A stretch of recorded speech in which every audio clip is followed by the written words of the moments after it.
নমস্কার বন্ধুরা, আজকে নিয়ে চলে এসেছি পটল। আজকে বানিয়ে নেব পটলের ভর্তা। তার জন্য আমি কতগুলো পটল নিয়েছি। এখন আমি পটলগুলোকে খুব সুন্দর করে কেটে নেব। এখানে আমি পটলগুলোকে এভাবে ছুলে নেব, দেখতে পাচ্ছ, এভাবে ছুলে নেবে।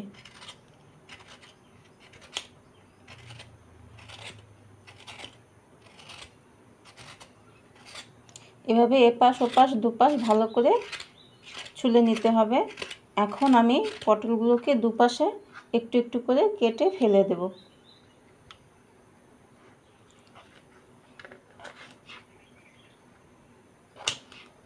ফেলে আমি এখন মাঝখানে টুকরো করে নেব।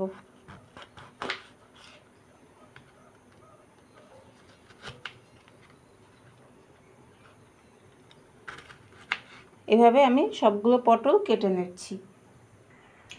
দেখতে পাচ্ছ আমি কিন্তু পটলগুলো ভালো করে দেখো কেটে ধুয়ে নিয়ে এসেছি।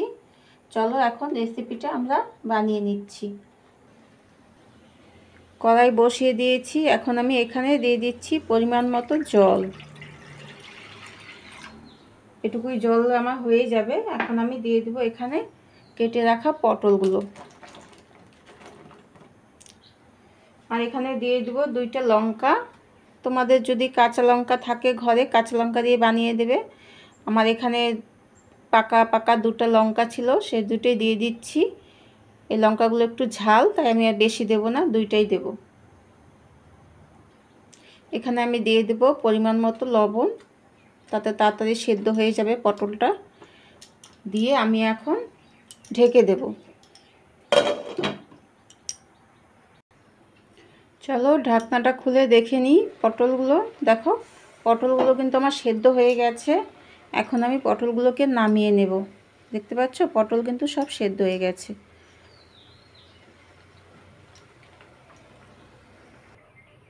এখানে আমি এখন নিয়ে নিচ্ছি একটা মিক্সি বাটি। এই বাটিতে আমি এখন পটলগুলোকে ঢেলে দেব। পটলগুলো ঢেলে দিয়েছি। এখন আমি মিক্সিতে এটাকে পেস্ট করে নিয়ে আসছি। চলে এসেছি, পটলটাকে আমি পেস্ট করে নিয়ে চলে এসেছি। দেখতে পাচ্ছ এই দেখো খুব সুন্দরভাবে পেস্ট হয়ে গেছে। চলো এখন রান্নাটা করে নিচ্ছি। এখানে আমি আবার কড়াইটাকে বসিয়ে দেব। কড়াই আমার বেশ গরম হয়ে গেছে। এখন আমি এখানে দিয়ে দেব সর্ষের তেল।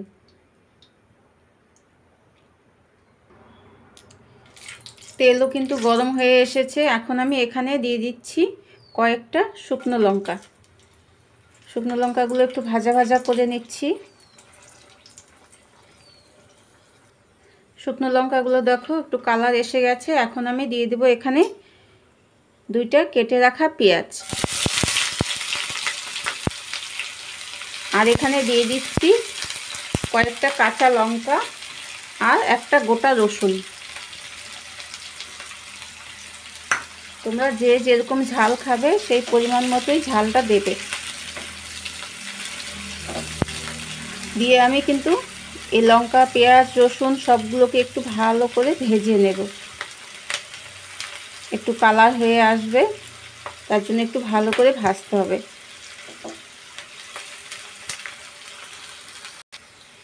দেখো পেঁয়াজ রসুন লঙ্কা আমার কিন্তু সবগুলো কিন্তু বেশ কালার হয়ে এসেছে, ভালোভাবে ভাজা ভাজা হয়ে গেছে।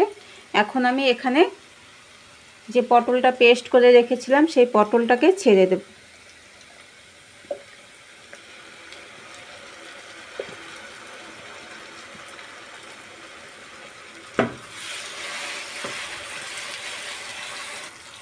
এখানে দিয়ে দেব অল্প একটু হলুদ, একদম কম হলুদ দিতে হবে, কারণ কালার তো এসে গেছে। 2টো পাকা লঙ্কা দিয়েছিলাম, সেই জন্যই কালারটা এসে গেছে।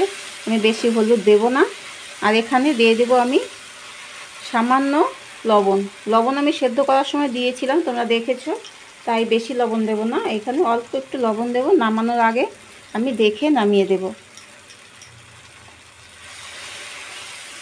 এখন এই পেস্টটাকে একটু ভালো করে ভাজতে হবে, ভেজে ভেজে একটু শুকিয়ে নিতে হবে, কারণ পটলে কিন্তু জল ছিল, সেদ্ধ করার পর পটলে জল থেকে যায়।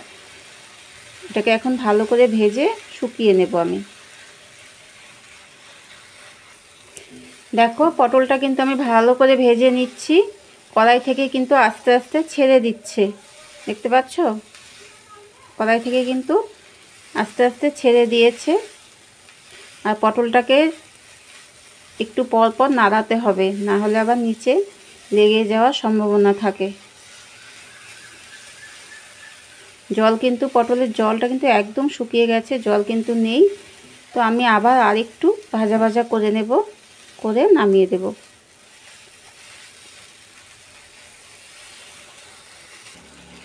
দেখো পটলের ভর্তা কিন্তু আমার একদম রেডি হয়ে গেছে, আমি কিন্তু এখন নামিয়ে নেব।